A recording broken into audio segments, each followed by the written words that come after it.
الکف امن قال لا الہ الا اللہ لا تکفرہ بذنب ولا تخرجہ من الاسلام بعمل والجہاد ماض ما بعثنی اللہ الى ان يقاتل آخر هذه الامة الدجال لا يخذلہ جور جائر ولا عدل عادل والایمان بالاقدار رواہ الامام الہمام ابو داود فی سننہ صدق اللہ العظیم وبلغنا رسولہ النبی الامی الکریم ونحن علی ذلک لمن الشاہدین والشاکرین والحمد للہ رب العالمین۔ معزز دوستو، آج 4 اپریل 2021 بروز اتوار ہے اور آپ کے یہاں گجرانوالہ میں نے عظمت قرآن پاک کے حوالے سے چند معروضات آپ کی خدمت میں پیش کرنی ہے۔ میرے دوستو، ہم مسلمان ہیں اور مسلمان ہونے کے ناطے ہمارے اوپر کچھ حقوق اور ذمہ داریاں موجود ہیں۔ حقوق اور ذمہ داریاں 2 طرح کی ہیں۔ ایک وہ ہے جو ہمارے خالق کا حق ہے، آپ سادہ ہی رکھیں، شاید چل رہا تو ویسے رکھیں، تیز نہ کریں۔ ایک وہ ہے جو ہمارے خالق کا حق ہے اور ایک وہ ہے جو ہم جیسی مخلوق کا ہمارے اوپر حق ہے۔ خالق کے حق کو حقوق اللہ کہتے ہیں اور مخلوق کے حق کو حقوق العباد کہتے ہیں۔ میرے دوستو، اگر دین کا تتبع، دین کی سرچ کی جائے تو ہمیں نظر آتا ہے دین 100% ہے تو 25% حقوق اللہ ہیں اور 75% حقوق العباد ہے۔ جسے دوسرے لفظوں میں کہوں 25% عبادات ہیں اور 75% معاملات ہیں۔ تو یہ دین میں داخل ہونے کے بعد ہمارے اوپر یہ ذمہ داریاں لازم ہو جاتی ہیں۔ آج کل مسلمان عام طور پہ یہ سمجھتا ہے کہ صرف نماز پڑھو، روزہ رکھو اور بس اللہ اللہ کر کے زندگی گزار لو، آپ کامیاب ہو۔ بابا، حقوق اللہ میں تو ٹھیک ہے لیکن حقوق العباد میں ٹھیک نہیں ہے۔ ہم آدھی بات دنیا میں کرتے اور سنتے ہیں اور آدھی بات کرنے اور سننے کی عادت پڑ گئی ہے۔ مثلا دیکھیں نا، لوگ کہتے ہیں نماز کل قیامت میں سب سے پہلے پوچھ ہوگی، تو یہ آدھی بات ہے۔ پوری بات کریں تو بات نکھر جائے گی۔ حقوق اللہ میں سب سے پہلے نماز کی پوچھ ہوگی، حقوق العباد میں سب سے پہلے قتل کا سوال کیا جائے گا۔ تو ہم آدھی بات کر لیتے ہیں، تو ہمیں پوری بات کرنی چاہیے۔ اصل حقوق العباد بھی ساتھ ہوتے ہیں جنہیں ہم نظر انداز کر دیتے ہیں۔ اب قرآن کریم کی ختم کی تقریب ہے۔ جن بچوں نے قرآن کریم کو پڑھا ہے میں انہیں مبارکباد پیش کرتا ہوں، اللہ انہیں مبارک فرمائے۔ اور جن اساتذہ نے پڑھایا ہے یا جنہوں نے پڑھوایا ہے، والدین اور معاونین، اللہ ان کے اس کام کو قبول فرمائے۔ اب قرآن کریم کا بھی ہمارے اوپر ایک حق ہے۔ قرآن کریم کا حق یہ ہے کہ ہم اس قرآن کو سمجھیں اور ان کے احکامات پہ عمل کریں۔ ہم اس قرآن پر ایمان رکھیں اور اس کے احکامات پہ عمل کریں۔ یہ قرآن کریم کا ہمارے اوپر حق ہے۔ اور قرآن کریم کے حقوق میں ہمارے اوپر سب سے بڑا حق رسول اللہ صلی اللہ علیہ وسلم کی قربانی کا ہے۔ کیوں؟ قرآن کریم رسول اقدس صلی اللہ علیہ وسلم کی قربانی کی بدولت ہمیں ملا ہے۔ اگر حضور پاک قربانی نہ دیں تو ہمیں قرآن بطور کلام اللہ نہیں مل سکتا۔ آپ کہیں گے کیسے؟ دیکھو، کلام اللہ اللہ کی بات ہے اور حدیث پاک رسول اللہ کی بات ہے، تو اللہ کی بات ہم تک آئی ہے رسول اللہ کے واسطے سے آئی ہے۔ اگر حضور پاک کے واسطے کو ہٹا دیا جائے، نکال دیا جائے، تو کبھی بھی مخلوق اپنے خالق تک نہیں پہنچ سکتی۔ آپ کہیں گے کیسے؟ میں اس کی مثال دیتا ہوں۔ حضرت موسیٰ علیہ السلام کا دور تھا۔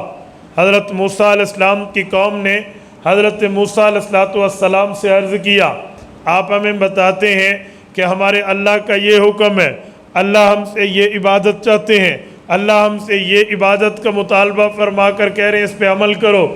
ایسا کیوں نہیں ہے؟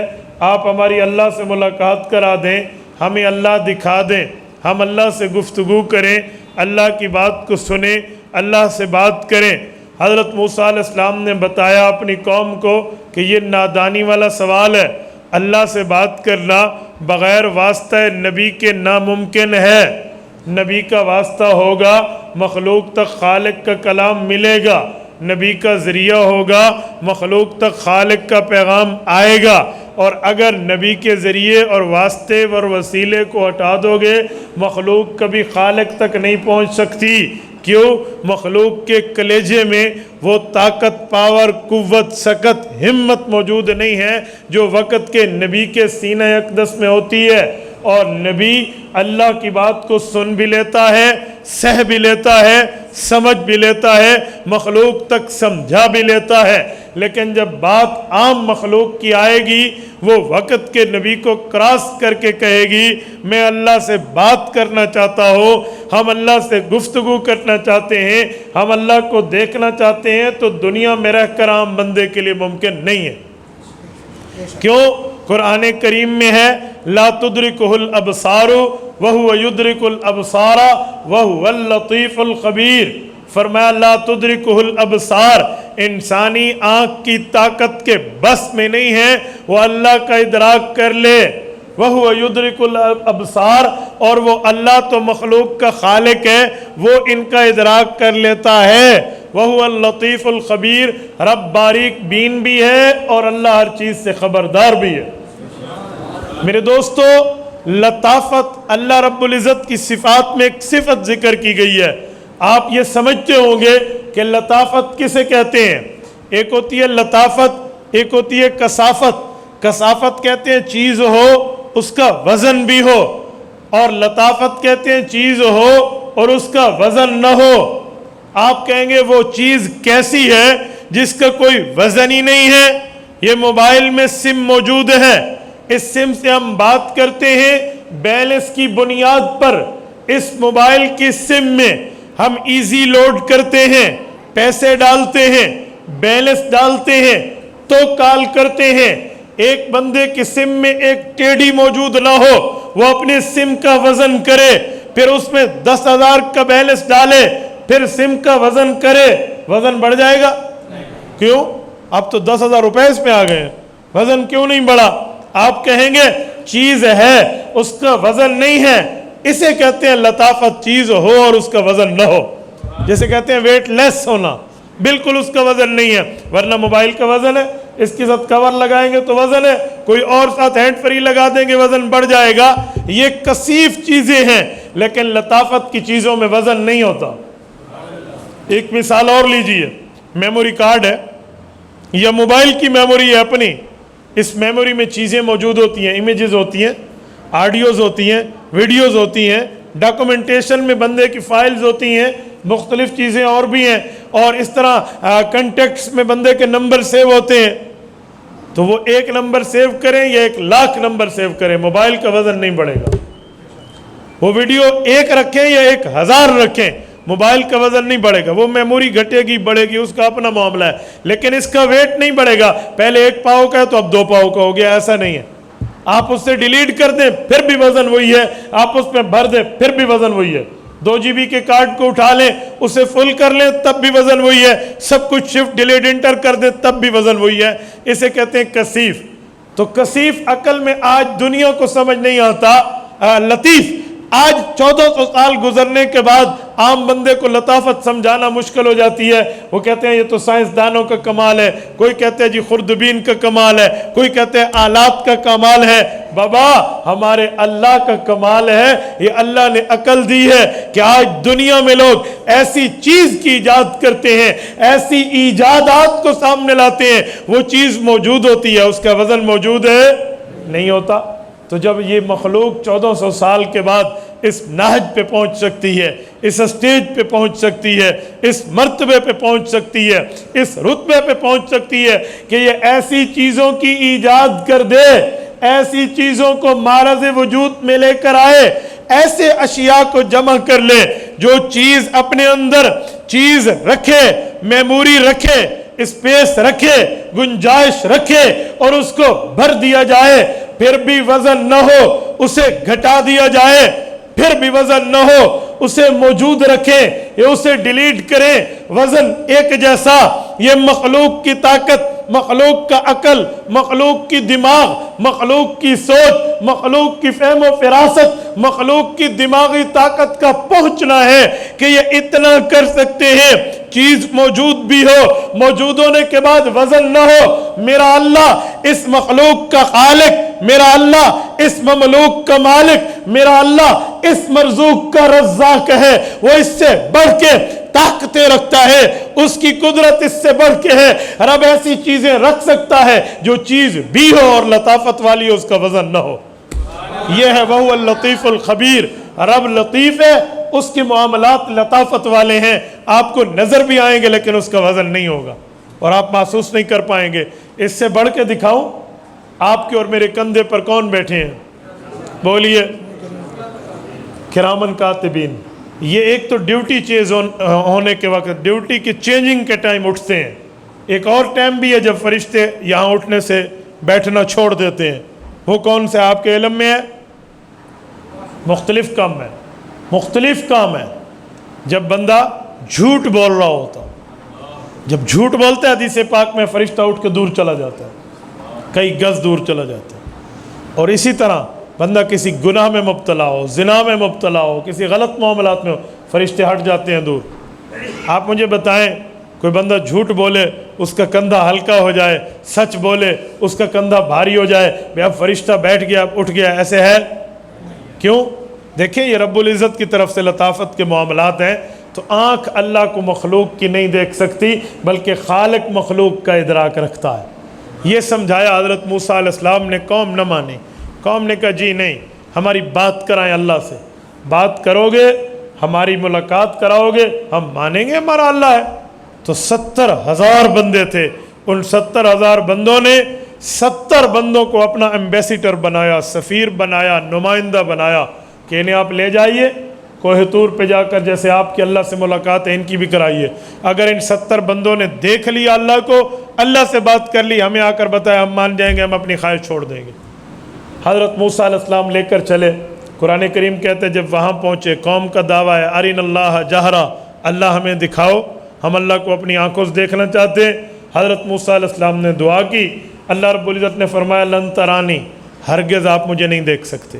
انہیں سمجھا دیں کہ میرے مولا ان کا اصرار ہے، کہ اچھا اس پہاڑ کو دیکھو، ان استقر مکانہ، اگر یہ پہاڑ اپنی جگہ پر قائم رہا، میں اس پہ تجلی ڈال رہا ہوں تو ایسے سمجھو ان نے مجھے دیکھ لیا، اور اگر یہ پہاڑ کے دیکھنے کی تاب نہ لا سکے تو پھر اس جیسے سوال کا جی نہیں کریں گے۔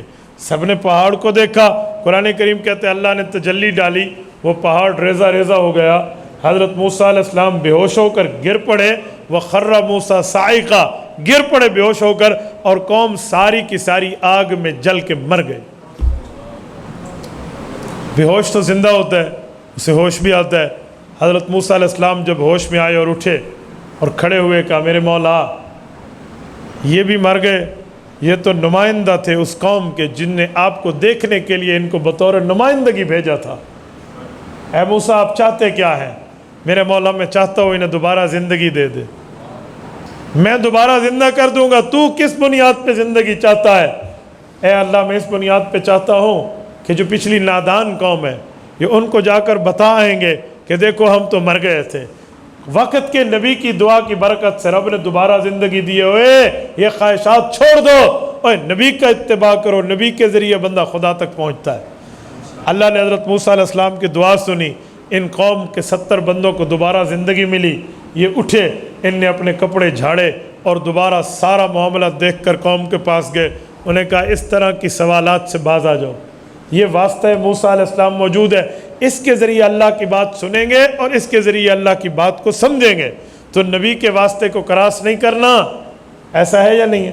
اب ذرا سمجھیے، اس سے ایک چیز نکالنا چاہ رہا ہوں، کیا کہ دیکھو اللہ کی بات نبی کے واسطے کے بغیر امت تک آئے تو امت سن بھی نہیں سکتی، اس کے کانوں میں وہ تاب، طاقت، قوت، ہمت، سکت بھی موجود نہیں ہے کہ وہ رب کی بات کو برداشت کر کے سہ جائے، تو پھر اس کی آنکھ میں کہاں برداشت ہے؟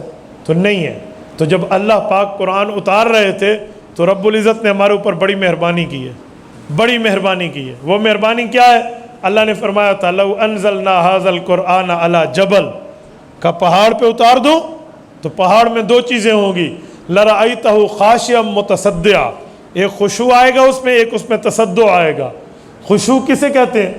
خشوع خشیت، اس کا معنی ہوتا ہے ڈر آ جانا اور اپنی ہمت کا اینڈ کر دینا، جس کا اردو ترجمہ کرتے ہیں گردن کا جھکا دینا۔ الذین هم فی صلاتہم خاشعون، گردن کو جھکا دینا۔ تو گردن جھکنے کا مطلب کیا ہے؟ جو ہم سر جھکاتے ہیں اس کا مطلب ہوتا ہے میرے مولا میری طاقت کا اینڈ ہو گیا، میری طاقت کی بس ہو گئی ہے، میں آگے نہیں چل سکتا، اسے کہتے ہیں طاقت کا اینڈ ہو جانا۔ بیٹا آپ حال اول کر لو، اس کے بعد میں بات شروع کر لوں، تو گل کر لو۔ اب آپ پھر وہیں ہی تشریف رکھنا، ٹھیک ہے؟ کسی اور نے اٹھنا ہے؟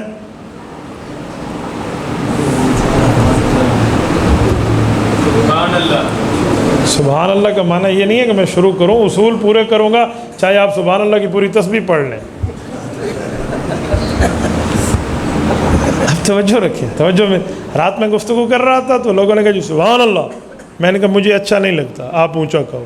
ایسا کہو، اللہ کے لیے کہہ رہے ہو، میرے لیے تھوڑی کہہ رہے ہو۔ اگر میرے سنانے کے لیے کہتے ہو تم ریاکار ہو، اور تم اللہ کے لیے کہتے ہو تو دل میں کہہ لو، اللہ نہیں سنتا۔ میں نے کہا مجھے تمہاری سبحان اللہ کی وجہ سے نہ تقریر لمبی کرتا ہوں، نہ سبحان اللہ نہ کہنے کی وجہ سے تقریر چھوٹی کرتا ہوں۔ جو میں نے کہنا ہے وہ کہہ کے جانا ہے، وہ ایک کہے یا کوئی نہ کہے، اس میں کوئی ہمیں کوئی غرض وغیرہ نہیں ہے۔ میں کبھی بھی کسی کی داد کی وجہ سے تقریر لمبی کر دوں، داد نہ ملے آج تقریر چھوٹی کر دوں، یہ میری ڈکشنری میں یہ اصول موجود نہیں ہے۔ یہ لوگوں سے متاثر ہونے والی بات ہے۔ بابا مؤثر بننا چاہیے، متاثر نہیں بننا چاہیے، اثر دینا چاہیے، اثر لینا نہیں چاہیے۔ ہم نے دوسرے سے اثر لے لیا تھے، پھر کام تو پورا ہو گیا۔ جو ڈرائیونگ کر رہا ہوتا ہے نا وہ دیکھے او بڑا پیارا درخت خوبصورت ہے، واہ کیا زبردست منظر ہے یار، واہ کیا ہے، انشاءاللہ کسی جا کے ایکسیڈنٹ لگ جانا ہے۔ اس کا کام ہے وہ کس سے تاثر نہ لے بلکہ تاثر پیدا کر کے اپنی گاڑی کے چلانے پہ توجہ رکھے، تو پھر منزل پہ بندہ پہنچ جاتا ہے۔ میں آپ کی سبحان اللہ کو جی واہ واہ بڑی اچھی سبحان اللہ کہہ رہے ہیں لوگ، تو پھر میں نے آپ کو وہ پیغام نہیں دے سکنا جو میں نے آپ کو پیغام دینا ہے، ٹھیک ہے؟ اسی لیے سبحان اللہ آپ جانے، آپ کی مرضی، میرے لیے نہیں کہو، اللہ کے لیے کہو، چاہے ایسا کہو، مجھے خوشی ہوگی۔ آپ سناٹے سے میری بات سنیں، اس سے میرے لیے راحت بھی ہے اور میں بات کر بھی سکتا ہوں۔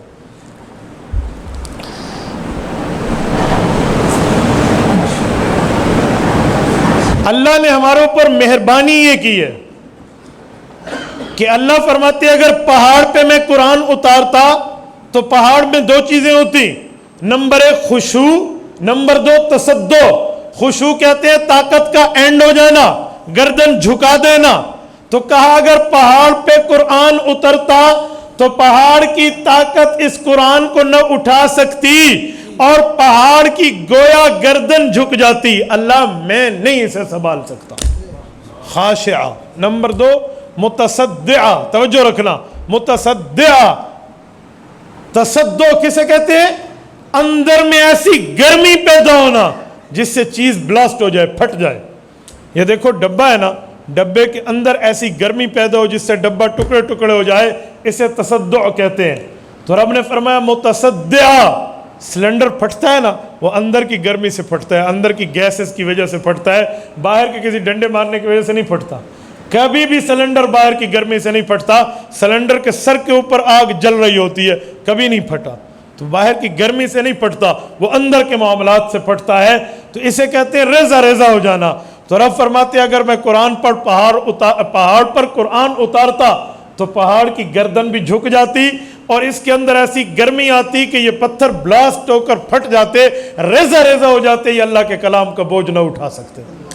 جو لفظ ریزہ ریزہ یہ اس کا ماحصل ترجمہ ہے، لفظ اصل میں پھٹ جانا ہے کہ پھٹ جاتا پہاڑ۔ تو اللہ پاک پہاڑ پر اتارتے پہاڑ پھٹ جاتا۔ تو اللہ نے مہربانی کیا کی ہے؟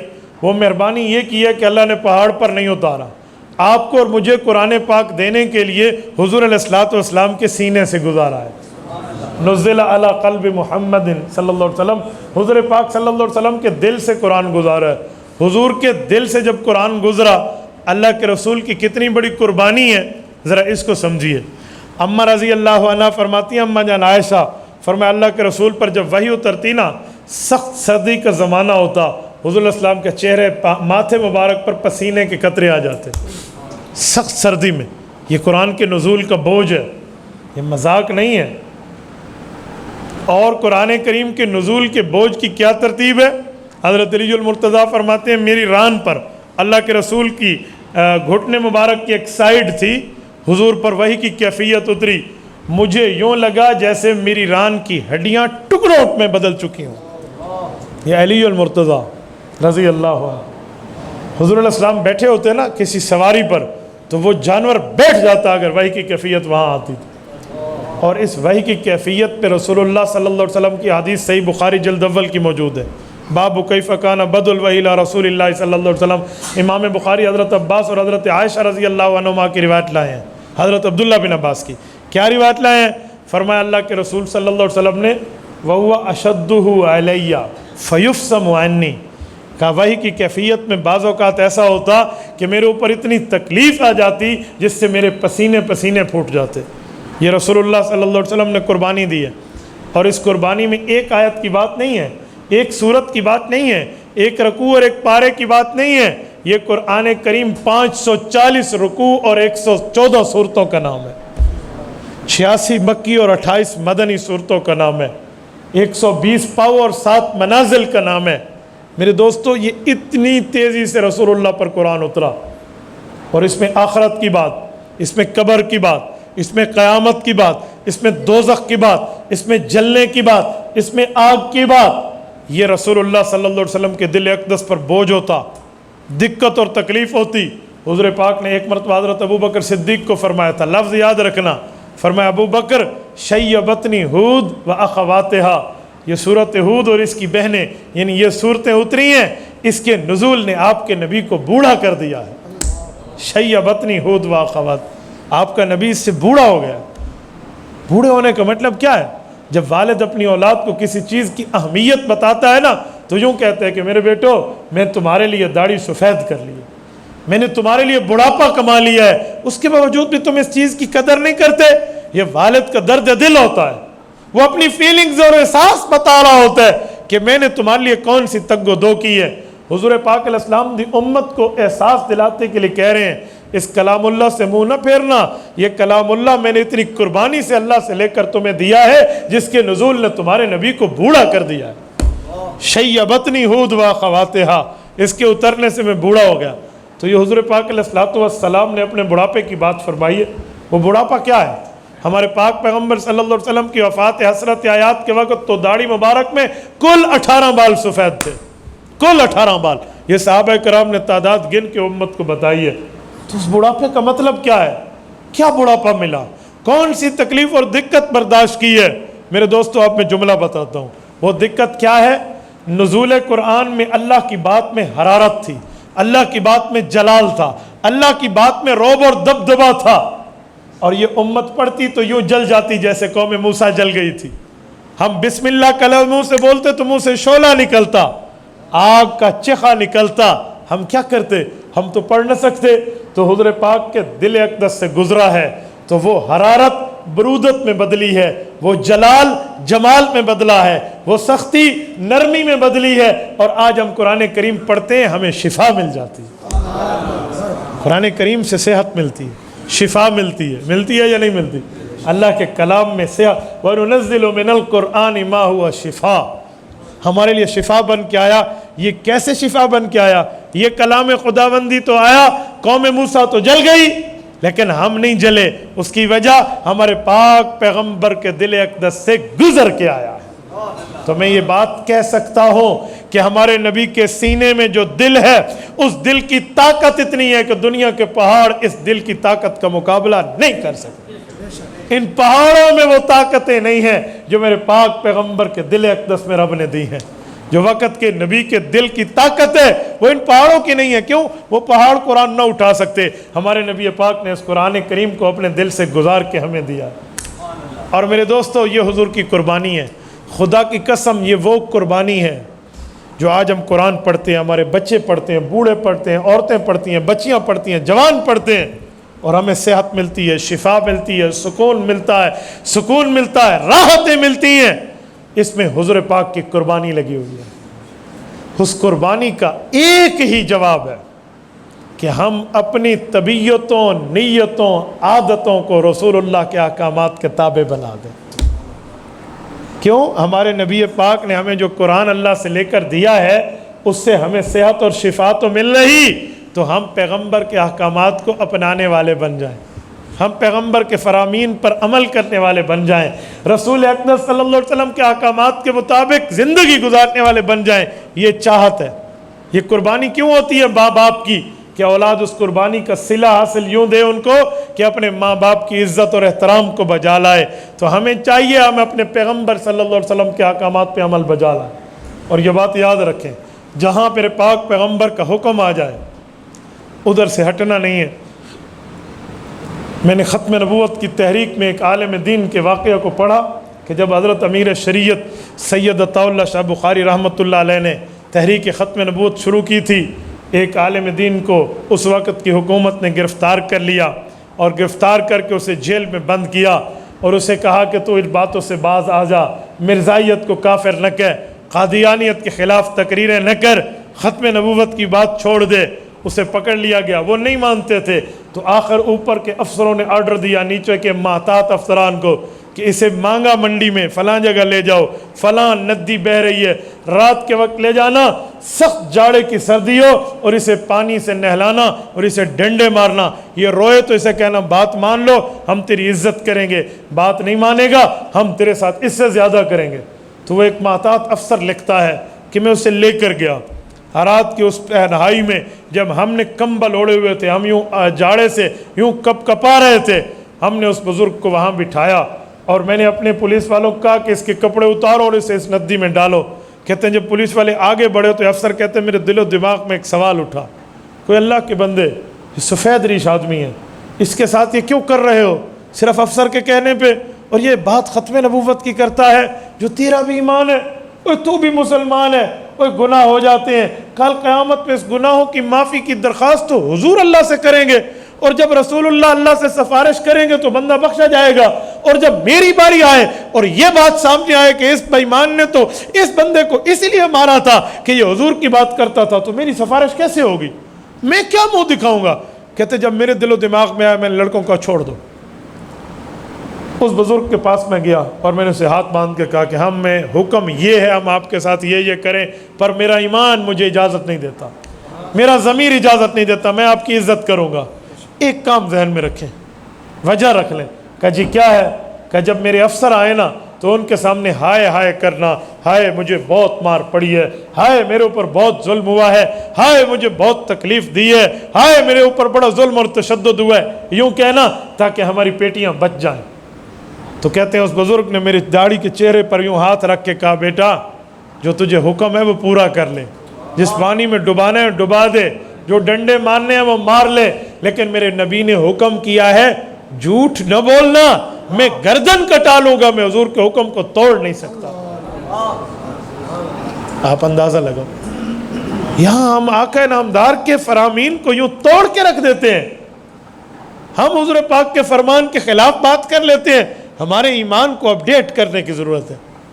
میرے دوستو، ہمارے نبی نے 1400 سال پہلے ہمارے لیے قربانی دی ہے کہ اس کلام الہی کو جس سے قوم موسیٰ جل گئی تھی تاکہ میری امت محفوظ رہے، میری امت کے بچوں کے سینے محفوظ رہیں، ان کی زبانیں محفوظ رہیں، یہ عزتوں کی زندگیاں جئیں، وہ حضور نے اکیلے قربانی دی کہ اپنے دل سے قرآن گزار لیا، تکلیف و دقت خود برداشت کی ہے، آپ کو اور مجھے کوئی تکلیف نہیں دی، یہ پیغمبر نے اکیلے برداشت کی ہے۔ کیا اس کا صلہ یہ نہیں ہے کہ ہم اپنے نبی کے احکامات پہ عمل شروع کر دیں؟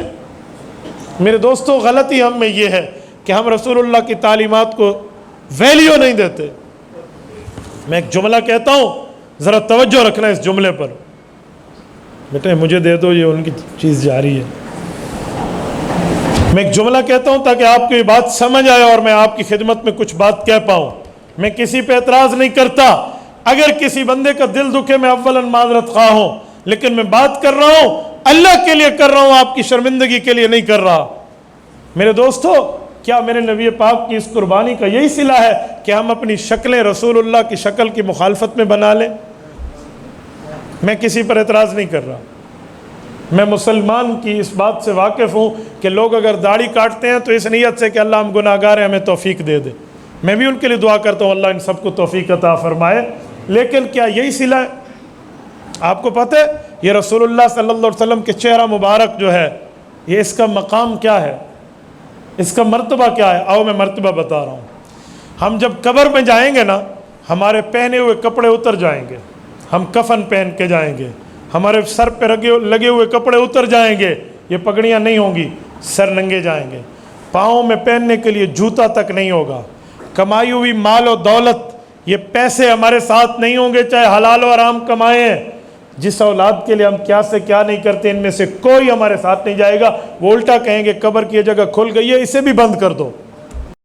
یہ سارے ہمیں مٹی تلے دبا کر جائیں گے، ادھر رب کے دو فرشتے آئیں گے، حدیث پاک میں ہے اذا اقبر المیت اتاہ ملکان، دو فرشتے آئیں گے اٹھ کر ہم سے سوالات و جوابات کریں گے، ٹھیک جواب تو جنت کا باغ، برا جواب تو جہنم کی گڑھا، اللہ محفوظ فرمائے۔ یہ عالم ہوگا، اس وقت ہم کوئی کتاب پیش نہیں کر سکیں گے، ہم مسلمان ہیں فرشتوں، ہم اس وقت کوئی نصاب پیش نہیں کر سکیں گے ہم نے پیغمبر کی سنتوں پہ عمل کیا۔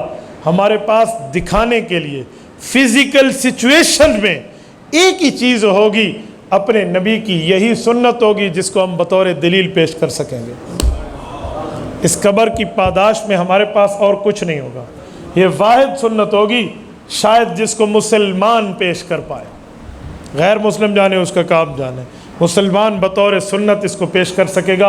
اور کون سی نشانی ہے ہمارے جسم کے اوپر جو ہم وہاں پیش کر سکتے ہیں؟ میرے دوستو، اس سنت کی بھی ہم نے مخالفت آج کر دی ہے، میں حیران ہوتا ہوں بعض اوقات، یقین مانے ایسی بات پر لوگ نبی پاک صلی اللہ علیہ وسلم کی محبت پہ عمل کریں گے، دل پر رسول اللہ صلی اللہ علیہ وسلم کے احکامات نافذ کریں گے، لیکن جب داڑھی مبارک کی بات آئے تو لوگ عجیب باتیں کرتے ہیں۔ ایک بندے نے مجھے کہا مولانا صرف داڑھی میں اسلام ٹھہرا ہوا ہے، داڑھی کے بغیر اسلام نہیں ہے۔ میں نے کہا ہے، کس نے کہا نہیں ہے؟ چھت کے بغیر بھی گاڑی ہوتی ہے، تو نے اپنی گاڑی چلانے کے لیے کبھی چھت اتار دی ہے؟ بندہ پہنچ تو یہاں سے اسلام آباد ویسے بھی جائے گا، آپ چھت اتار دیں، شیشے اتار دیں، کھڑکیاں پھینک دیں، ادھر تو آپ نہیں دیکھتے۔ تو آپ نے اپنے اسلام کو لولا لنگڑا کر رکھا ہے، آپ نے اپنے معاملات، ہمیں کچھ تو دیکھنا چاہیے، ہمیں یہاں یہ چیزیں نظر نہیں آتی۔ اور آسمان پر اللہ نے کچھ فرشتوں کی مخلوق پیدا کی ہے، اور کچھ فرشتوں کی جماعت پیدا ایسی کی ہے جن کے ذمہ اللہ نے 2 تسبیحیں لگائی ہیں۔ ایک جماعت جو فرشتوں کی ہے وہ یہ تسبیح کرتی ہے، سبحان الذی زین الرجال باللہا، میرا اللہ تو ہر کفر و شرک سے پاک ہے، تو نے مرد کو زینت دی ہے داڑھی کے بالوں کے ساتھ، وسبحان الذی زین النساء بالقرون، میرا اللہ تو کفر و شرک اور ہر عیب سے پاک ہے، تو نے مسلمان خاتون کو عزت دی ہے سر کے بالوں کے ساتھ۔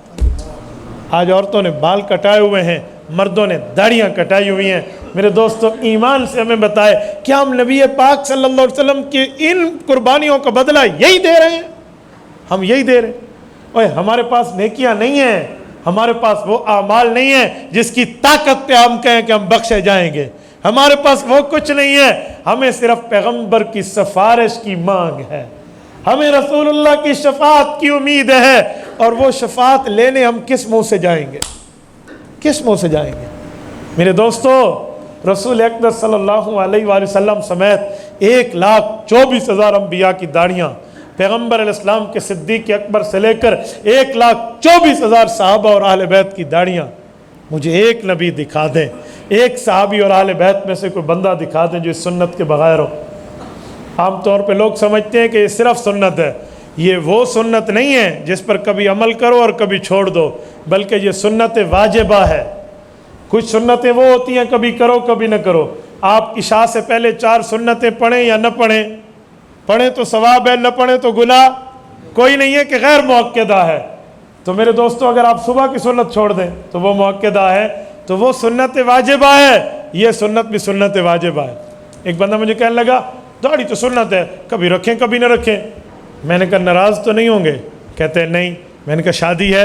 کہتے ہیں جی ہاں۔ میں نے کہا ان نکاح من سنتی، بیوی رکھنا بھی سنت ہے، کدی رکھ دے کدی چھڑ دے، چھوڑ دے، چپ۔ انہوں تو ہمیشہ اپنے کول سما کے رکھا ہوا ہے، اپنے کول رکھا ہوا ہے۔ وہ سنت تو آپ کو نظر آتی ہے کہ یہ سنت میں ہمیشہ رکھوں گا، اس سنت پہ آپ کو یہ تعویل نظر آ گئی ہے کبھی رکھ دیں اور کبھی چھوڑ دیں۔ اور اللہ کے بندے، یہ سنت واجبہ ہے۔ یہ سنت واجبہ ہے، تو ہمیں اس پر غور کرنا چاہیے۔ آپ نے جتنے دوست بیٹھے ہیں نا جو سنت سے محروم ہیں، آج ایک دل میں طے کر لو کہ میرا اللہ میں گناہ گار ہوں، یہ کر رہا ہوں، مجھے توفیق دے، میں رکھوں گا انشاءاللہ۔ یہ آپ مانگیں گے اللہ کے کرم دیکھیں۔ اسی طرح اس سے ہٹ کے ایک سنت اور دکھا رہا ہوں، ہمارا لباس آج سنت کے مطابق نہیں ہوتا۔ ہمارے لباس میں بعض چیزیں ہوتی ہیں جو خلاف سنت ہیں، مثلاً سب سے پہلی چیز کالر، یہ جو کالر پہنے جاتے ہیں، یہ لوگ نادانی میں پہنتے ہیں، انہیں پتہ نہیں ہوتا یہ کیا چیز ہے، وہ سمجھتے ہیں ڈیزائن ہے، ہم نے کالر پہن لیا ہے۔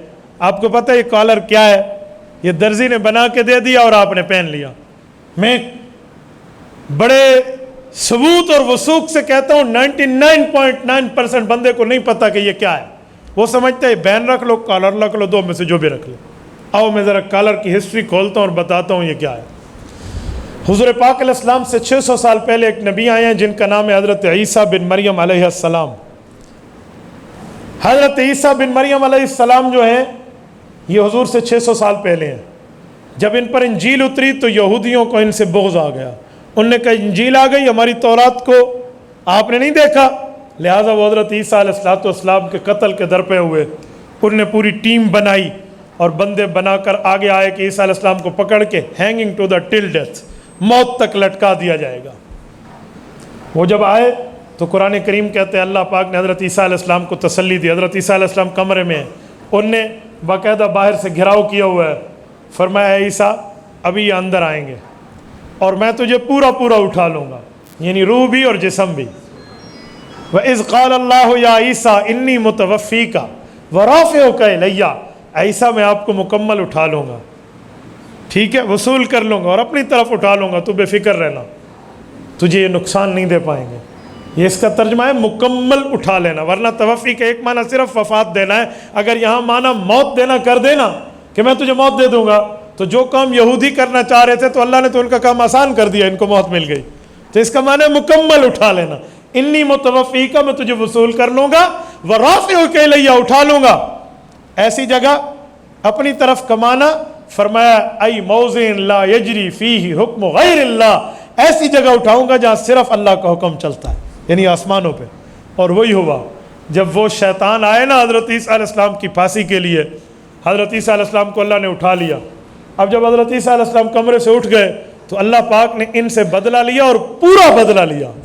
جو بندہ گرفتار کرنے کے لیے ہاتھ میں کاغذ رکھ کے آیا تھا، جس کے ہاتھ میں وارنٹ گرفتاریاں تھی اور وہ یہ لے کر آیا تھا، اس بندے کی شکل حضرت عیسیٰ علیہ السلام والی بنا دی۔ اور انہوں نے کہا پڑھو انہوں پڑھو، انہوں نے کہا میں تو تمہارا افسر، انہوں نے کہا کہاں افسر، پکڑو اس کو، انہوں نے پکڑ کے پھانسی پہ چڑھا دیا اور وہ بندہ لٹک گیا۔ آج تک بیچارے غلط فہم لوگ سمجھتے ہیں حضرت عیسیٰ علیہ السلام پھانسی پہ چڑھ گئے، حالانکہ اللہ نے حضرت عیسیٰ علیہ السلام کو اوپر اٹھا لیا۔ حضور پاک علیہ السلام کے لیے وہ زمین پہ نیچے تشریف لائے، حضور پاک کے پیچھے بیت المقدس میں نماز پڑھی، پھر اوپر تشریف لے گئے، پھر قیامت سے پہلے آئیں گے حضرت عیسیٰ علیہ السلام اسی 33 سال کی عمر میں نیچے آئیں گے۔ حضور پاک علیہ السلام نے فرمایا دجال کا مقابلہ کریں گے، دجال کو قتل کریں گے لد کے دروازے پہ، اور اس کے بعد حج اور عمرہ کریں گے اور میرے ساتھ ان کی قبر بنے گی۔ تو ہمارا عقیدہ یہ ہے۔ اچھا، لد کے دروازے پہ بھی تھوڑی سی شرح کر دوں، یہ جو حدیث میں ہے نا کہ یقتل علی باب لد، لد شہر کے دروازے پہ دجال کو حضرت عیسیٰ علیہ السلام قتل کریں گے۔ شہر کا دروازہ پتہ ہے کیا ہے؟ پرانے زمانے میں تو فصیل ہوتی تھی، جیسے آپ کے یہاں سیالکوٹی گیٹ ہے اور فلاں گیٹ ہے اور فلاں گیٹ ہے، یہ دروازہ مراد نہیں ہے۔ آج کل جدید دروازے اور بن گئے ہیں، شہروں کے دروازے ان دروازوں سے ہٹ کے ہیں۔ وہ کیا ہے؟ شہر کے ایئرپورٹس۔ یہ جو ایئرپورٹ ہے نا، یہ شہر کا دروازہ ہے، اس میں شہر میں داخل ہوا جاتا ہے کہ اب ہم لاہور داخل ہو گئے، اترے ایئرپورٹ پہ، اب ہم کراچی آ گئے، اترے ایئرپورٹ پہ، یہ شہر کا دروازہ ہے۔ حضور پاک علیہ السلام فرما رہے ہیں حضرت عیسیٰ علیہ السلام لد شہر کے دروازے پر دجال کو قتل کریں گے۔ اس سے ایک اشارہ ملتا ہے کہ ہو سکتا ہے دجال نے کوئی لد شہر کے ایئرپورٹ پر چارٹر جہاز طیارہ اپنا رکھ رکھا ہو اور وہ دوڑ کے بھاگ رہا ہو، تو اللہ پاک حضرت عیسیٰ کو طاقت دیں گے، وہاں تک پہنچ کر اس بندے کو وہاں پہنچنے نہیں دیں گے اور اسے قتل کریں گے۔ ایک مطلب یہ بھی ہو سکتا ہے، اگر ٹھیک ہے تو اللہ کی طرف سے، غلط ہے تو اللہ معاف فرمائے۔ میں نے ایک شرح آپ کی خدمت میں رکھی ہے۔ اور لد سٹی ہے، یہ شہر ہے اسرائیل کا، اسرائیل ملک میں یہ ایک وہاں کا شہر ہے۔ تو ہمارا عقیدہ حضرت عیسیٰ علیہ السلام کے لیے کیا ہے کہ وہ کہاں موجود ہے؟ بولیے، آسمانوں میں۔ اب سنیں، یہ جو کرسچن اور کرسچینٹی میں یہ بات ہے کہ حضرت عیسیٰ پھانسی پہ چڑھ گئے تو اپنے پاس ایک ٹی رکھتے ہیں جسے کہتے ہیں سلیب. ٹی کا مطلب کیا ہے؟ Hanging to the till death, وہ جو میں نے کہا موت تک لٹکائیں. یہ اس کی یاد کے لیے وہ دو چیزیں کرتے ہیں، نمبر 1 کالر، نمبر 2 ٹائی. یہ وہی ہے، زنار کی شکل ہے. تو اس کا مطلب یہ ہوتا ہے کہ میں یہ عقیدہ رکھتا ہوں کہ حضرت عیسیٰ علیہ السلام کو نعوذ باللہ پھانسی پہ چڑھا دیا گیا. میرا نظریہ یہ ہے کہ حضرت عیسیٰ علیہ السلام پھانسی پہ چڑھ گئے، حالانکہ قرآن کیا کہتا ہے؟ وَمَا قَتَلُوهُ وَمَا صَلَبُوهُ وَلَكِنْ شُبِّهَ لَهُمْ. نہ انہیں قتل کیا گیا نہ انہیں پھانسی پہ چڑھا گیا، بلکہ اللہ پاک نے ان لوگوں کو شبے میں ڈال دیا. ایسا ہی ہوا نا؟ تو یہ قرآن کریم کا نظریہ، اور یہ کالر اسی کی یاد دلاتا ہے. جو ٹئی کے ساتھ پہنتا ہے وہ پورا عقیدہ مان رہا ہے، جو بغیر ٹئی کے پہن رہا ہے اور وہ آدھا عقیدہ مان رہا ہے. اور ہمارے مسلمان میں سے 99% پتہ نہیں ہوتا کہ یہ کیا چیز ہے. تو میرے دوستو، حضور پاک علیہ السلام کی اس قربانی کا صلہ یہ ہے کہ ہمارا لباس حضور پاک کے احکام کے مطابق ہونا چاہیے. ہے یا نہیں؟ اچھا، اس پر ایک اور بات بھی ہے. وہ کیا ہے؟ آج پاؤں میں ٹخنوں کو لوگ چھپاتے ہیں. یہ اپنے پانچے وغیرہ اپنی شلوار کو ٹخنوں سے نیچے رکھتے ہیں. اللہ کے رسول نے فرمایا ما اسفل من الکعبین من الازار فی النار، فرمایا جو اس کو چھپائے گا یہ جگہ جہنم جائے گی. یہ ٹخنے کی جگہ، یہ اللہ کے رسول نے فرما دیا. عام طور پہ لوگ سمجھتے ہیں، جو کچھ صوفی اور کچھ دنیا دار ہیں نا، کہتے ہیں نماز میں اونچے کر لوں گا. اب نماز میں تو نہیں ہوں. میں نے کہا یہ نماز کی بات نہیں ہے، یہ 24 گھنٹے کی بات ہے. نماز کی بات نہیں ہے، نارمل لائف کی بات ہے. نماز کی بات نہیں ہے، یہ عام زندگی کی بات ہے، یہ تو ہر وقت کی بات ہے. سائنس کی تحقیق تو اب آئی ہے کہ جس مرد کا ٹخنا کھلا رہتا ہے اس میں قوت مردانگی ان سے زیادہ ہوتی ہے جن کا ٹخنا چھپا ہوا ہوتا ہے. وہ کہتے ہیں جب ٹخنے کو چھپاؤ گے اس میں زنانی قوت آئے گی، اور ٹخنے کو کھلا رکھو گے مردانی کی قوت آئے گی. اس لیے عورت کو حکم ہے کہ ٹخنا چھپا کے رکھے، مرد کو حکم ہے کہ ٹخنا کھول کے رکھے. ساڑی الٹی گنگا چل رہی ہے، انہاں اچھے کیتے ہوئے تو انہاں جھگا کیتے ہوئے. تو میرے دوستو، ہمیں اس پہ کچھ دیکھنا لینا چاہیے. یہ شریعت کی تعلیمات ہیں، یہ بھی ہم مسنون طرز پہ دیکھیں. چھوٹی چھوٹی چیزیں اس پر ہمیں اللہ کی طرف سے پوچھو گی، ہم اس پر کوئی چیز نہیں دیکھ رہے. تو میری بات کا مطلب کیا تھا کہ ہمارے نبی پاک نے اتنی قربانی دی ہے، ہمیں وہ جلالی کلام جمالی سینے سے گزار کے دیا، خود بڑھاپے کو برداشت کر کے شیبتنی ہود و خواتیا فرما دیا. تو ہمارے لیے یہ چیز ضرورت کے درجے میں ہے کہ ہم اپنی زندگی، اپنی بود و باش، اپنی طرز، اپنی اطوار، اپنی تہذیب، تمدن و ثقافت، اپنا اٹھنا بیٹھنا، اپنا کھانا پینا، اپنی لیونگ اسٹائل کو پیغمبر علیہ السلام کے احکام کے مطابق کر لیں. اگر کریں تو کامیابی ہے، نہ کریں تو ناکامی. اور ناکامی بندہ دنیا سے لے کر چلا جائے گا. مجھے بتائیں کیا فائدہ؟ آج کل لوگ صرف حقوق اللہ کی بات کرتے ہیں. میں حقوق العباد کی بھی ساتھ بات کرتا ہوں. حقوق العباد میں سب سے پہلا حق بندے کے لیے دوسرے بندے کی جان، مال، عزت، آبرو کا تحفظ ہے. کیوں؟ حقوق اللہ میں سب سے پہلے قیامت میں نماز، اور حقوق العباد میں سب سے پہلے قیامت کے اندر قتل کا حساب ہوگا. تو حدیث پاک میں اللہ کے رسول نے فرمایا تمہارے اوپر ایک دوسرے کا خون حرام ہے، تمہارے اوپر ایک دوسرے کی عزت نفس خراب کرنا حرام ہے. تم ایک دوسرے کو عزت دو، تم ایک دوسرے کو مقام اور مرتبہ دو. اور میرے دوستو، جو مرتبہ اللہ کے رسول نے دیا وہی دو. للرجال نصیب مما کسبوا، للرجال نصیب مما ترک الوالدان والاقربون مما قل منہ او کثر. اور ایسے للنساء نصیب، اللہ نے مرد کا حصہ بھی جائیداد میں رکھا ہے، عورت کا بھی رکھا ہے. ہمارے ہاں کمی کیا ہے؟ والد فوت ہو جائے تو اکثر بھائی اپنے بہنوں کے حصے کھا جاتے ہیں. یہ بات یاد رکھیں، اگر کسی کا حصہ میں نے کھا لیا ہے تو اللہ کے رسول کی حدیث بھی ذہن میں رکھنا.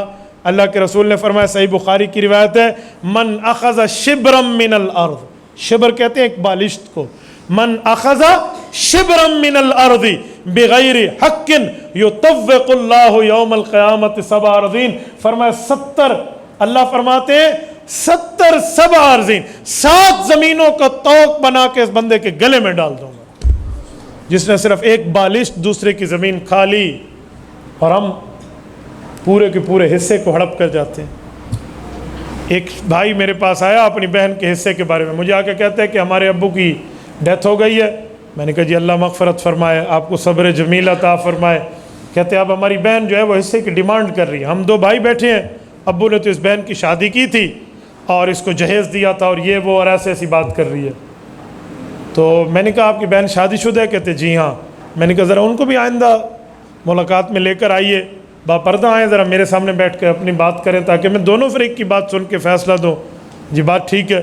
وہ اپنے بہنوئی کو لے کر آ گئے تو اس کی بہن نے کہا جی ابو کا حصہ میرا بھی ہے، ان کا بھی ہے، وہ لاکھ ہے یا کاک ہے جو بھی ہے وہ مجھے حصہ دے دے، باقی ان کا جو ہے وہ لے لیں۔ تو بھائی کہنے لگا کہ ابو نے اس کی شادی کی تھی، اسے جہیز دیا نہیں تھا۔ اب یہ بے وقوف سمجھ رہا ہے کہ جہیز وہ میراث کا حصہ ہوتا ہے۔ تو میں نے اسے کہا کہ بس جو جہیز دیا تھا اسی بدلے پہ اس کا حصہ گیا۔ کہتے ہو گیا، مفتی بھی آٹومیٹک ہوتے ہیں نا لوگ۔ تو میں بہت حیران ہوں، ہم نے ایسے 8-8 10 سال لگائے، لوگ تو آٹومیٹک مفتی بن جاتے ہیں۔ کہتے ہیں وہ چلا گیا نا، وہ جہیز چلا گیا۔ تو میں نے کہا آپ کی شادیاں ہیں؟ کہتے جی الحمدللہ۔ میں نے کہا کس نے کرائی؟ کہتے ابو نے۔ میں نے کہا آپ کی شادی پر بھی ابو نے کوئی خرچہ کیا تھا؟ کہتے جی کیا تھا۔ تو میں نے کہا بہن کی شادی کرنے پہ تیرے مطابق اس کا حصہ گیا اور تیری شادی پہ خرچہ کرنے کے مطابق تیرا حصہ بھی گیا۔ اب جو زمین بچی ہے وہ میرے نام لکھوا دیں، شناختی کارڈ دے دوں، آئی ڈی کارڈ دے دیتا ہوں، میرے نام کر دو۔ آپ مذاق بنا رہے ہیں۔ میں نے کہا جی آپ نے پہلے مذاق بنایا، یہ آپ کو کس بے وقوف نے کہہ دیا کہ جہیز کے حصے سے میراث کا حصہ گیا؟ کیوں؟ تیرے باپ نے تیرے بہنوئی کو جا کر اپنی بیٹی بیچ دی تھی، کیسی بات کر رہے ہو؟ تو اچھا اس حصہ نہیں جاتا؟ میں نے کہا جی نہیں۔ پھر میں نے انہیں سمجھایا تو حصہ مل گیا۔ اب اگلی غلطی کیا ہوئی؟ اب اس سے اگلی غلطی سنیں۔ آج یہ والد صاحب کی وفات کے 20 سال بعد جائیداد تقسیم کر رہے ہیں، ابھی کی بات نہیں ہے، 20 سال 15 سال درمیان میں گزرے ہیں۔ تو اس دوران جو والد صاحب کاروبار مشترکہ چھوڑ کے گئے تھے نا، جو ان کا تھا، وہ بھائی ان کو آگے چلاتے رہے۔ اس وقت وہ کاروبار لاکھوں میں تھا، اب کاروبار کروڑوں میں ہے۔ تو یہ بہن کو اس وقت کا حصہ دے رہے ہیں جس وقت ابو فوت ہوئے تھے۔ تو میں نے کہا جی تم بھی اسی وقت کا حصہ لینا جس وقت ابو فوت ہوئے، ہم نے محنت سے آگے پھیلایا ہے۔ میں نے کہا باپ کا پیسہ تھا، تم نے محنت کی ہے نا، وہ 1 روپیہ تھا یا 1 کروڑ روپیہ تھا، والد نے جو دیا ہے، جب تک میراث تقسیم نہیں ہوئی تم چاہے اپنی محنت سے بڑھتے رہو، بڑھاتے رہو، ٹائم صبح شام تم دو، لیکن تمام وارثین کا اس میں حق ہے، چاہے وہ گھر میں بیٹھنے والا نابالغ بچہ ہے چاہے جب بوڑھا ہے، چاہے اس نے تمہارے ساتھ محنت کری ہے یا نہیں کری، اس کا حق اس میں موجود ہے۔ اچھا، میں نے کہا جی ہاں، یہ غلطی ہے کہ تم نے فوراً میراث تقسیم کیوں نہیں کی تھی؟ ہاں ابو فوت ہو گئے تھے، فوراً میراث تقسیم کر لیتے، اس کے بعد اپنی محنت کرتے، تمہارا ذاتی ہوتا، اس میں کوئی حصہ نہ ہوتا۔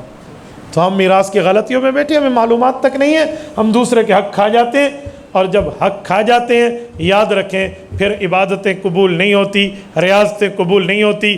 جھوٹے پیسے کی بنیاد پہ حج میں لے کر بندہ منہ لے کر جاتا ہے، اس حج کا فائدہ جو حرام پیسے سے کیا جائے، اس عمرے کا فائدہ جو حرام پیسے سے کیا جائے، اور اس نماز کا فائدہ جو بندہ حرام کھا کر اگلی صف میں اللہ اکبر کرنے آ جائے، یاد رکھنا حقوق اللہ کو قبول کرانے کے لیے حقوق العباد کی تلافی ضروری ہے، ورنہ ہم دوسرے کے حق کھا کر آ جائیں گے۔ 1 لاکھ روپیہ چوری کر لو اور پھر کہو اللہ معاف کر دے مینوں، اللہ اکبر، اس نال معاف نہیں ہونا، اس سے معاف نہیں ہوگا۔ معاف تب ہوگا جب میں گناہ کی معافی اور دوسرے کے حق کھانے کی تلافی کروں گا۔ حقوق اللہ کی معافی ہوتی ہے، حقوق العباد کی معافی بھی ہوتی ہے، تلافی بھی ہوتی ہے۔ میں مثال دے رہا ہوں، یہ ٹیشو کا ڈبہ ہے، یہ بھائی کے پاس موجود ہے، آپ ذرا ادھر دیکھیں، میں نے ایسے کر کے چرا لیا اور ادھر رکھ لیا اور اپنے پاس لے گیا، انہیں نہیں پتا، اور اس کے بعد میں کہوں اللہ مجھے معاف کر دے، اللہ معاف کر دیں گے، معافی ہو جائے گی۔ تلافی کا معنی اسے ڈبہ وہ واپس دینا ہوگا، اور اگر میں نے استعمال کر لیا تو اس کی مثل قیمت اس کو واپس کرنی ہوگی، ایسے تلافی نہیں ہوتی۔ ہم تلافی کا معنی کیا سمجھتے ہیں؟ دوسرے سے چیزیں کھا لو اور پھر کہو جی اللہ معاف کر دے۔ اللہ سے تو معافی مانگ لی، جو تلافی ہے تم نے تلافی نہیں کی، کل قیامت میں اس کے گناہ تمہیں اٹھانے پڑیں گے، اور اگر اس کے گناہ ختم ہو گئے تو پھر اپنی نیکیاں اسے دینی پڑیں گی۔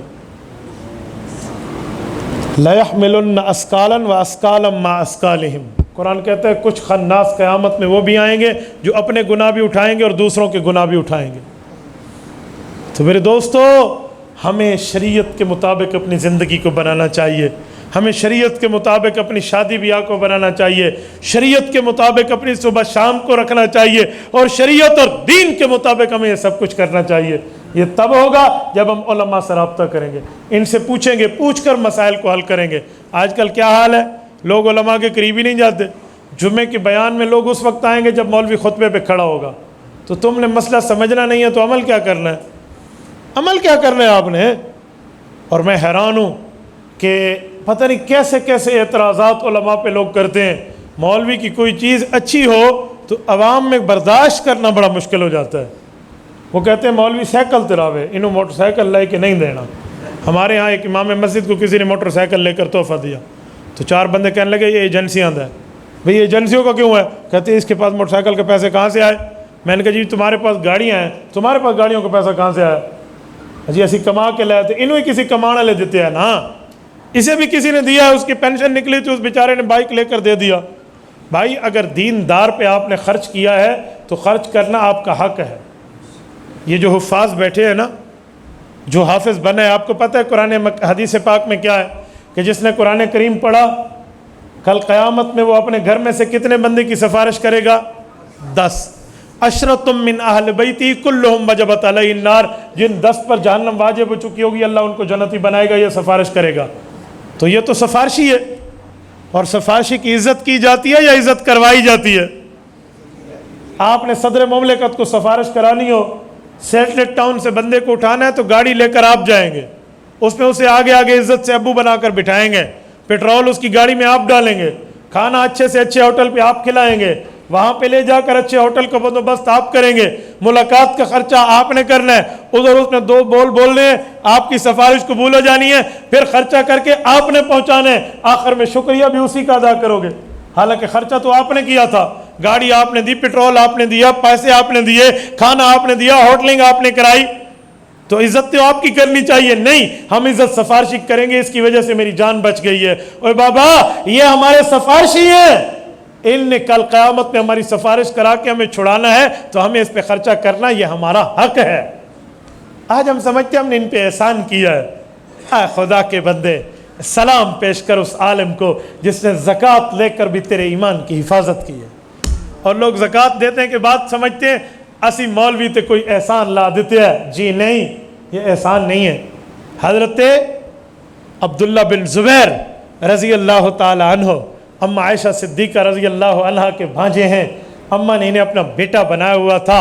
حضرت عبداللہ بن زبیر کو اماں عائشہ نے پیسے دیے اور فرمایا بیٹا یہ زکوٰۃ کے پیسے ہیں, فلاں بزرگ کے پاس جاؤ, 2 کام کرنا.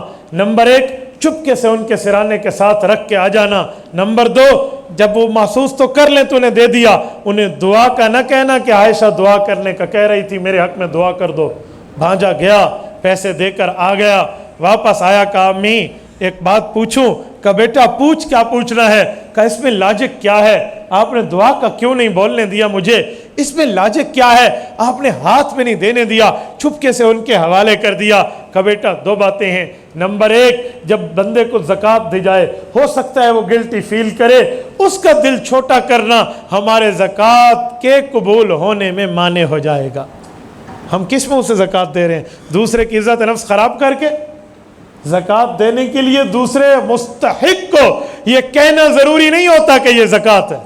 وہ اسے کہتے ہیں یہ آپ کا ہے, آپ اس کے مالک ہیں, ختم ہو گیا, یہ میں نے آپ کو دے دی ہیں. منہ سے یہ کہنا نہیں ہوتا, ورنہ عام طور پہ عوام سمجھتے ہیں کہ زکوٰۃ کا زکوٰۃ کہنا پڑتا ہے پھر زکوٰۃ ادا ہوتی ہے. جی نہیں, وہ آپ کے اور آپ کے رب کا مسئلہ ہے.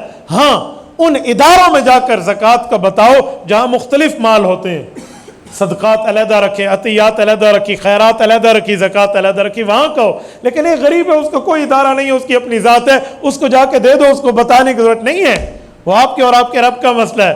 تو اماں نے فرمایا ایک تو اس کو گلٹی فیل ہوتا, میں نے منع کر دیا. تو کہا پھر دعا کا کیوں نہیں کہا؟ کہا دیکھو بیٹا, ہم اپنے مال کی زکوٰۃ دے رہے ہیں تو ہمیں شکر گزار ہونا چاہیے اس بندے کا, ہمیں تھینک فل ہونا چاہیے کہ اس نے ہماری زکوٰۃ قبول کی, ہمارا مال پاک ہو گیا. تو دعا تو ہمیں دینی چاہیے کہ اللہ تیرا بھلا کرے, تو نے لے لیا ہے. ہم اسے زکوٰۃ دے کے کہتے جی میرے لیے دعا کرو, میرے لیے. ہنسی کوئی احسان کیتے ہے؟ ہم نے کوئی اس پر نیکی لگائی ہے کہ ہم اس سے دعا کر کہیں؟ یہ عالم ہے. کوئی زکوٰۃ دے بھی تو دوسرے دن یوں اپنی مونچھوں کو تاؤ دے کر جاتا ہے کہ اسی تے مدرسے تے خرچ کر دے کھلوتے ہیں, اسی تے مولوی نو پال کے رکھے ہے. خدا کے بندے اپنی نیکی کو ضائع کر دیا ہم نے. تو ہمارے ہاں یہ کمی ہے. اسی لیے میں کہتا ہوں علماء پر, حفاظ پر, دینداروں پر خرچ ہو تو وہ مال بہترین مال ہے. میں کوئی آپ کو ڈونیشن کی ترغیب نہیں دے رہا, میں آپ کو کوئی چندے کی بات نہیں کر رہا. رب العزت نے اچھا کھانا پینا عطا فرمایا، میں کوئی چندے کی بات نہیں کر رہا، میں صرف آپ کو آپ کے ذمہ داریوں کا احساس دلا رہا ہوں، ورنہ آپ سمجھنا مجھے مدرسے والے نے کہا جی چندہ کر لو، ان نے مجھے کوئی نہیں کہا، اور نہ میں کسی ڈونیشن کے لیے یہاں بیٹھا ہوں، میں صرف آپ کا احساس اور ضمیر کو جگا رہا ہوں کہ ہمارا ضمیر کیا ہونا چاہیے۔ اور میں یہاں ایک جملہ مزید سمجھانے کے لیے کہتا ہوں کہ دینداروں کو اللہ پاک نے عزت بھی دی ہے، تہذیب بھی دی ہے، ڈسپلن بھی دیا ہے، اور سمجھ اور سوچ بھی دی ہے۔ علماء کو جو اللہ نے نظام دیا ہے نا، اور جو علماء کرام کو اللہ نے ترتیب دی ہے، اور اس کی بات ماننے کا سلیقہ جو عوام کو دیا ہے، وہ کسی اور جگہ آپ کو نہیں ملتا۔ میں اس کی موجودہ اگزامپل دوں، موجودہ بڑی آسان مثال جو آپ سب نے آنکھوں سے دیکھی اور کانوں سے سنی ہے، آنکھوں سے نہیں دیکھی تو کانوں سے ضرور سنی ہے، میں نے تو کانوں سے سنا بھی ہے اور آنکھوں سے دیکھا بھی ہے۔ وہ مثال یہ ہے، قائد ملت اسلامیہ حضرت مولانا فضل الرحمان دامت برکاتہم پچھلے سال آزادی مارچ لے کر چلے ہیں، کراچی سے چلے ہیں اور حضرت اسلام آباد تک پہنچے ہیں۔ اس پورے لانگ مارچ، آزادی مارچ میں کسی ایک دکان کا شیشہ نہیں ٹوٹا، کسی ایک جگہ گملہ نہیں ٹوٹا، کسی کے مال کو لوٹا نہیں گیا، ایمبولینسز کا راستہ بند نہیں کیا گیا، میٹرو کو نہیں روکا گیا۔ ایسا ہے یا نہیں ہے؟ لاکھوں بندوں کی قیادت کر کے یہ قائد ملت وہاں پہنچے ہیں۔ تو جتنا طریقہ علماء کے پاس ہے، جو ڈسپلن علماء کے پاس ہے، ایسا کہیں نہیں ہے۔ یہ تو وقت کے معاملے پہ آن دا ریکارڈ ثابت ہو چکا ہے، تو اس کے باوجود بھی خواہ سے علماء کے خلاف لوگ کہتے ہیں جی یہ ایسے ایسے۔ بابا یہ علماء ہیں جن کی وجہ سے آج ہمارے سر پہ ٹوپیاں اور پگڑیاں موجود ہیں، جن کی وجہ سے آج ہم بیٹھے ہیں۔ میں ایک بات سمجھانے کے لیے ساتھ آپ کی خدمت میں کرتا ہوں، میرے دوستو، جب ہم یہ جملہ کہتے ہیں نا عوام کو کہ اپنے بچوں کو عالم بناؤ، حافظ بناؤ، تو لوگ ہم سے ایک سوال پوچھتے ہیں، اور تقریباً ہر بندہ پوچھتا ہے کہ ہم عالم بنانے کے لیے تو بچوں کو تیار ہیں، لیکن ہمارا بچہ کھائے گا کہاں سے؟ کھائے گا کہاں سے؟ کتھوں کھاسی، کہاں سے کھائے گا؟ تو جب کھانے کی باری آتی ہے نا، تو سارے یہ کہتے ہیں کہ زیادہ مولوی کھاتے ہیں۔ کہتے ہیں نہیں کہتے؟ یہ دو باتیں ملتی ہیں، ایک کہتے ہیں مولوی بنا تو کھائے گا کہاں سے، پھر کہتے ہیں جی زیادہ مولوی کھاتے ہیں۔ اور اللہ کے بندے اگر زیادہ مولوی کھاتے ہیں تو بچیاں مولوی بناؤ، پھر تو مولوی بنانا چاہیے۔ یہ دو باتیں اکٹھی ہو سکتی ہیں؟ آپ کو کوئی کہے کہ بھائی صاحب آپ نے اس بندے کو دیکھا ہے وہ جو بڑے بڑے بالوں والا گنجا ہے؟ ہوتا ہے ایسا؟ بڑے بڑے بالوں والا گنجا ہو سکتا ہے؟ وہ کہے گا وہ سنت کے مطابق جس کی داڑھی اور شیو کیا ہوا ہے، تو شیو والا سنت کے مطابق کیسے داڑھی رکھے گا؟ کوئی آپ کو کہے وہ آپ نے ڈرائیور دیکھا ہے وہ جو اندھا ہے، اندھا ڈرائیونگ کر سکتا ہے؟ کوئی کہے وہ لنگڑا دیکھا ہے جو ریس میں سب سے پہلے آیا ہے؟ تو بھائی یہ باتیں جمع نہیں ہو سکتی۔ نہ لنگڑا ریس پار کر سکتا ہے، نہ اندھا ڈرائیونگ کر سکتا ہے، نہ شیو والے کی داڑھی ہوتی ہے، نہ گنجے کے بال ہوتے ہیں۔ تو مانیت الجمع ہے، یہ امپاسبل ہے، اکٹھا نہیں ہو سکتا۔ تو یہ کیسے ہو سکتا ہے کہ مولوی بنے گا، کھائے گا کہاں سے؟ اور کھاتے بہت زیادہ مولوی ہیں۔ یہ دو باتیں بھی جمع نہیں ہو سکتی۔ اس کو بھی آپس میں ملانے کے لیے نقل کے لیے بھی عقل کی ضرورت ہوتی ہے۔ تو نقل کے لیے لوگوں کے ہاں اس پہ عقل نہیں ہے، تو اپنی اولاد کو عالم بناؤ، حافظ بناؤ، تاکہ وہ آپ کو آپ کے دین کی بات سمجھا سکے۔ ہمارے والدین نے بھی ہمیں اسکول کالج پڑھایا ہے، اور پڑھے ہیں اور ٹاپ کر کے پڑھے ہیں۔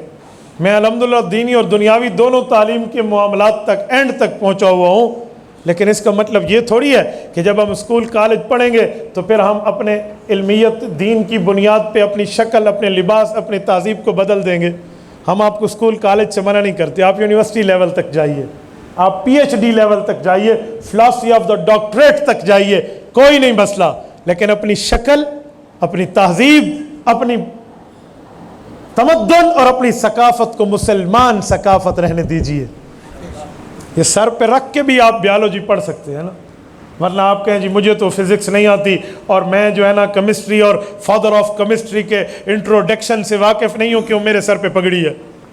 اجی میں فادر آف میڈیکل کے حالات کو نہیں جانتا، اور مجھے بیالوجی کا نہیں پتہ کہ ابو علی سینا نے اسے شروع کیسے کیا تھا اور اس کے کیا فارمولے دے کر اس نے اس کو جو ہے نا کیا کہتے بنایا تھا۔ نہیں، میری تو ٹخنوں سے اوپر شلوار ہے، مجھے تو یہ چیزیں نہیں آتی، پتہ نہیں گریجویشن کے سپیلنگ کیا ہوں گے۔ تو اس کا کیا مطلب ہے؟ بابا آپ پڑھیں، آپ کو پڑھنے سے کس نے منع کیا؟ لیکن دیندار بن کے رہیں، مسلمان بن کے رہیں, رسول اللہ کے وفادار بن کے رہیں, دین کے غدار بن کے نہ رہیں. میں اس پر حیران ہوتا ہوں, کسی بچے کو اسکول بھیج دینا, اس کی شکل بدل جاتی ہے, اس کے معاملات بدل جاتے ہیں, وہ خود کو سمجھتے ہیں مولویوں نے آندھی کی ہے. میں نے ایک بندے سے کہا, میں نے کہا اپنی اولاد کو دیندار بناؤ, اسکول کالج پڑھاؤ لیکن ضرورت کی حد تک. مجھے کہنے لگا اگر انہیں میں نے مدرسے میں بھیج دیا تو ان کا نالج کم ہو جائے گا. تو میں نے اسے کہا میں مدرسے میں بیٹھا ہوں, کہتے جی ہاں. میں نے کہا اپنے بڑے سے بڑے بیٹے کو لیا, وہ جو فلاسفی آف دا ڈاکٹریٹ کر چکا ہے, مجھ سے اگر بات کرا میں دیکھتا ہوں اس کا نالج کتنا ہے, مجھ سے بات کرا لو. آپ اسکول کالج جانتے ہیں؟ میں نے کہا چھوڑیں, پتہ نہیں جانتا ہوں نہیں جانتا, آپ مجھ سے بات کرا لیں, میں دیکھتا ہوں ذرا. آپ نے 14ویں میں دا پرل کو دیکھا ہوگا, میں نے دا پرل کو گھول کے پی لیا تھا. میری انگلش کے سبق میں 1 گھنٹہ چھٹی رہی تھی. آپ مجھے کہہ رہے ہو آپ نے نہیں پڑھا؟ آپ علماء کے اوپر یہ بات کریں گے. ہمیں آپ پر اعتراض ہے کہ آپ وہاں جانے کے بعد اسلامی شکل کیوں بدل دیتے ہیں. کوئی نالج کم نہیں ہوتا, کوئی دینی معاملات پڑھنے کے ساتھ بندے کی معاملات, بلکہ اس کے ساتھ دن رات کی طرح تیزی آ جاتی ہے کہ وہ دونوں معاملات کو جان رہا ہوتا ہے. تو ہم 1 2 3 بھی جانتے ہیں اور 1 2 3 بھی جانتے ہیں, اور واحد ارسنین ثلاثہ بھی جانتے ہیں. تو اس لیے پوری تعلیم ہمیں اپنانی چاہیے. کریں گے نا انشاءاللہ, خود کو اور اپنی اولاد کو دین کی طرف لگائیں گے, حقوق اللہ اور حقوق العباد دونوں کا خیال رکھیں گے. اللہ آپ کو اور ہمیں صراط مستقیم عطا فرمائے, دین کے مطابق عمل, دین کے مطابق سمجھ کی توفیق عطا فرمائے.